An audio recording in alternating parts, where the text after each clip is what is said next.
김민하 기자 어서 오세요. 안녕하세요. 시사비키 첫 번째 항목은 존재감 드러내는 지자체장들입니다. 지자체장들이면 누굽니까?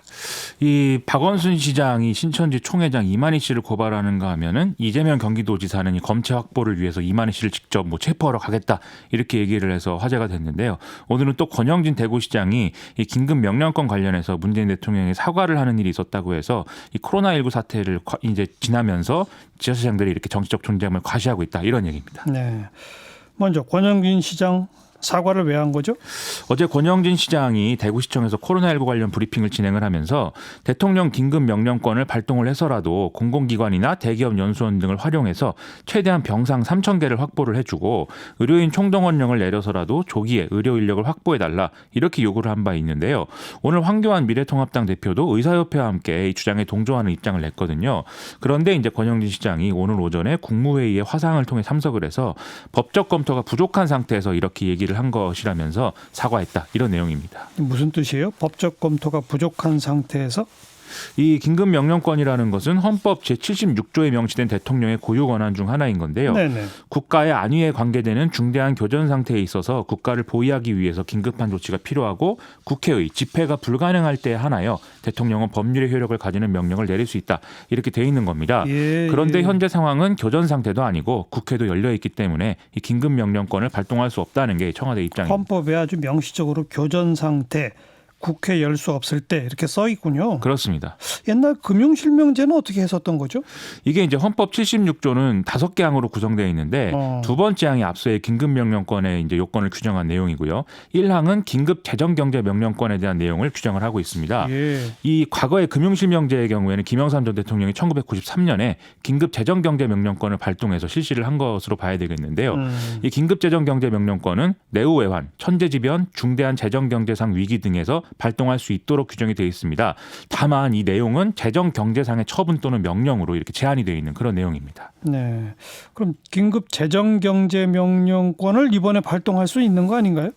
청와대는 일단 권영진 시장이 요구하는 이제 병상 확보 이런 것과 관련해서는 현 시점에서는 이제 그것도 불필요하다 이런 입장인데요. 굳이 긴급 재정경제명령권을 안 해도 병상 확보나 이런 건 된다. 그렇습니다. 지금 감염병 예방법이라든지 재난안전법에 따라서 광역자치단체장이 모든 의료기관을 감염병 관리기관으로 지정을 해서 병상을 활용할 수 있고 응급조치 명목으로 민간시설도 쓸 수 있다라는 거고요. 그리고 생활치료센터 확보 등의 조치를 시작을 한 상황이고 정부와 군 역시 다양한 병상 마련할 준비를 하고 있는 상황이기 때문에 이제 긴급재정경제명령까지는 필요가 없다 이런 내용입니다. 다만 이런 거 말고 이제 경제적 측면에 있어서는 일전에 이해찬 더불어민주당 대표도 추경이 지체될 경우를 전제로 해서 이 필요성을 언급한 바 있기 때문에 이거는 이제 앞으로 지켜봐야 되겠습니다. 네. 어쨌든 긴급 명령권은 안 되는 건데 요구했다. 그 면에서 사과했다는 얘기네요. 그렇습니다. 그다음 아까 박원순 시장 이거 논란이 좀 있죠? 그렇습니다. 이만희 교주를 이제 살인죄로 이제 검찰 고발한 것에 대한 논란인데요. 이만희 씨가 이제 방역 당국에 협조하지 않는 등의 이런 책임이 있는 거는 분명한데 살인죄를 물을 수 있는 것이냐 여기에 대한 논란이 있다는 것이죠. 그렇죠. 민변 소속인 권경의 변호사의 경우에는 어제 페이스북에 감염병 예방 및 관리에 관한 법률의 벌칙 조항이 너무 가벼운 수준이기 때문에 뭐 이렇게 강한 어떤 고발을 하는 건 어쩔 수 없는 조치라고 이해를 할 수도 있겠지만 이것도 이렇게 봐도 이제 선을 너무 넘었다 이렇게 얘기를 하면서 튀어보려는 정치인들의 공포스러운 쇼맨십 아니냐 이렇게 이제 지적을 하는 상황이었습니다. 그런 지적에 대한 박 시장의 반론이 있었죠? 오늘 아침 라디오 프로그램들에 이제 여러 개 출연을 했는데 방역 당국에 협조하지 않으면 코로나19 확산으로 사망까지 이르게 될 것을 알고 있으면서도 이제 신천지 측이 협조하지 않은 것은 살인에 대한 미필적 고의가 있다고 봐야 된다 이렇게 이제 주장을 했습니다.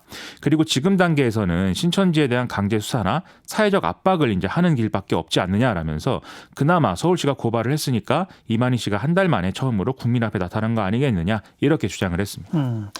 그리고 서울시가 신천지에 대한 법인 허가 취소 절차에 들어갔다는 보도가 있더라고요. 그렇습니다. 신천지는 2011년 11월 달에 서울시를 통해서 사단법인 허가를 받았고 현재는 새하늘 새땅 증거 장막 선전 예수교 선교회라는 이름으로 등록이 되어 있는 상황인데요.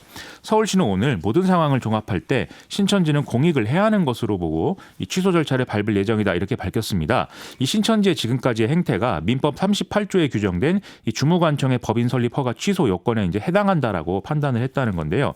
그래서 이 취소 결정에 따라서 다음 주 중에 신천지 관계자의 어떤 청문 절차 이런 것들을 진행을 하게 되고 이 내용을 검토를 한 이후에 최종 결정을 내린다라고 합니다. 예. 그리고 서울시는 또 다른 지자체에는 신천지 관련 법인이 등록되지 않은 상태인 걸로 파악을 하고 있다 이렇게 밝혔기 때문에 서울에서 취소를 하면 신천지는 법인이 이제 없는 걸로 그렇게 될 것 같습니다. 네. 그리고 이재명 지사 어제 그 일은 어떤 거죠? 이재명 지사가 어제 소셜 미디어를 통해서 이만희 씨의 검체 채취를 요구하면서 이제 기자회견을 진행하고 있는 가평으로 직접 가겠다 이렇게 밝힌 내용인데요. 그래서 검체 채취에 계속 불응을 하면 역학조사 거부죄 현행범으로 체포를 할 것이고 이걸 위해서 경찰에 협조 요청도 했다 이렇게 이제 밝히면서 이제 논란이 시작이 된 겁니다. 이재명 지사는 실제로 이만희 씨가 기자회견을 한 가평에 이제 도착을 했는데 이미 이만희 씨는 이제 과천시 보건소로 이동을 한 상태였고 드라이브스루 형태의 선별진료소에서 검사를 받고 이제 최종 음성 판정도 받아서 이건 약간 해프닝처럼 이제 사안이 이제 종료가 됐습니다. 네. 근데 이재명 지사가 직접 그 현장까지 가야 되느냐 이게 논란인 거죠. 그렇죠. 그럴 필요까지 있었던 거냐 이게 좀 고개를 갸우뚱하게 되는 대목인데 박원순 시장도 그렇고 이재명 지사도 그렇고 뭐 고발을 하거나 검체 채취를 요구하는 것은 뭐 당연히 할 수 있는 일이겠지만 살인죄를 적용해야 한다고 하거나 직접 체포하러 가겠다고 하는 것은 역시 정치적인 무리수 아니겠느냐 이렇게 보이거든요.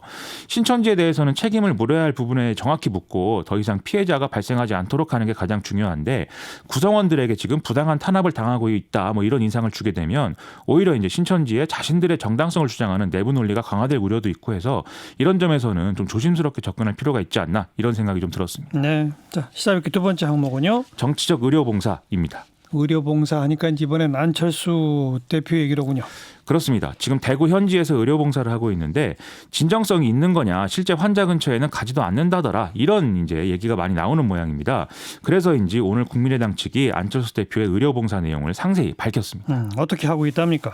안철수 대표는 오전 10시에 대구 동산병원에 출근을 해서 오리엔테이션을 일단 받고 방호복을 입은 후에 이 코로나19 환자들이 입원한 병동으로 이동을 한다고 합니다. 그래서 오전에는 검체 채취, 오후에는 문진을 진행하면서 하루 4시간 정도 이 의료봉사를 실시를 하는데 일정을 마무리하고 나서는 병원과 가까운 모텔을 이동해서 일찍 이제 잠든다고 합니다. 그래서 국민의당은 사실관계를 왜곡해서 공격을 일삼는 사람들이 있다면서 국민들이 직접 단죄하고 처벌해달라 이렇게 입장을 밝혔습니다. 네, 안철수 대표가 의사죠? 의사 출신이죠? 그렇습니다. 근데 의료는 오래간만에 하는 거죠?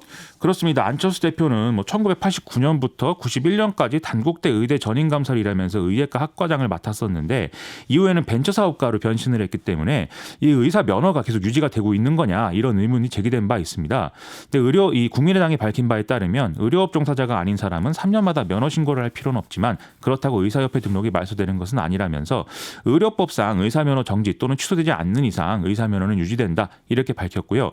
그렇다면 어떤 검체 채취나 문진 등의 업무에는 큰 지장이 있을 정도는 아니다라고 생각을 해볼 수가 있겠습니다. 아무래도 이게 총선 바로 앞둔 시점이라 정치적 해석이 나오고 그러는 거 아닌가요? 그렇죠. 사실 당대표인데 선거 준비가 아니라 이렇게 의료봉사를 선택하는 게 흔한 일은 아닌 거죠. 이렇게 할 수 있는 것은 아무래도 지역구 선거를 준비할 필요가 없기 때문일 건데요.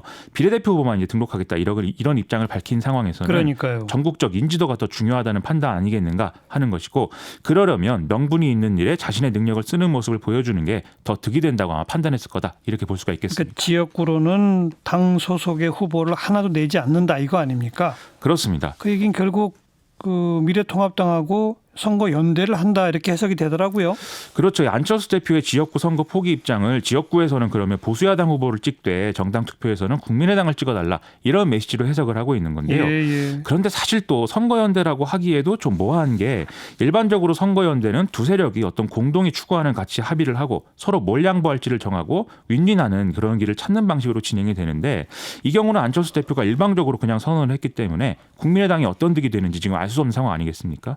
그리고 미래통합당 지지자들이 비례 전담 정당인 미래한국당을 안 찍고 국민의당을 찍는다 이런 보장도 사실은 없는 거죠. 그래서 결국 이번 선거가 잘 안 될 것 같으니까 이렇게 수를 놓는 거 아니에요? 그런 이제 관측도 있습니다. 그래서 대선까지 보고 가는 과정인 것이고 이번 총선은 그 과정에서 이제 좀 유리한 역할을 하고자 하는 것 아니겠느냐 이런 해석도 나오고 있어서 이런 점까지 같이 봐야 이번에 의료봉사하는 모습에 총체적 이해가 가능할 것 같습니다. 근데 뭐 봉사는 땀을 쭉 빼면서 하고 있으니까 그건 박수를 쳐줍시다. 그렇습니다. 그건 좋은 일인 것 같습니다. 네, 수고하셨습니다. 고맙습니다. 김민아 기자였어요.